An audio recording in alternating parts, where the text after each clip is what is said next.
საფეხბურთო პორტალმა ტრანსფერმარკეტმა ლიგა 1-ის მოთამაშეთა განახლებული შეფასებები გამოაქვეყნა, სადაც ხვიჩა კვარაცხელია საბაზრო ღირებულება, როგორც გუშინ მოგახსენეთ, ერთბაშად 50 მილიონი ევროთი გაიზარდა და იცით რომ მისი ახალი ღირებულება 140 მილიონ ევრო შეადგენს და მსოფლიოს 10 ყველაზე ძვირად ღირებულ ფეხბურთელ შორის არის უკვე ხვიჩა წარმოდგენილი.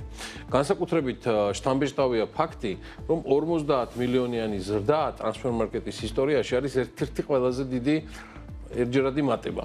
ანუ ნახტომი ფასში, მანამდე ერთ-ერთ განახლებაში 50 მილიონიანი ზრდა მხოლოდ ორ სპორტსმენს, ორ ვარსკვლავს ჰქონდა დაფიქსირებული, ეს იყო ბრაზილიელი ნეიმარი და ასევე ბრაზილიელი ვინისიუსი.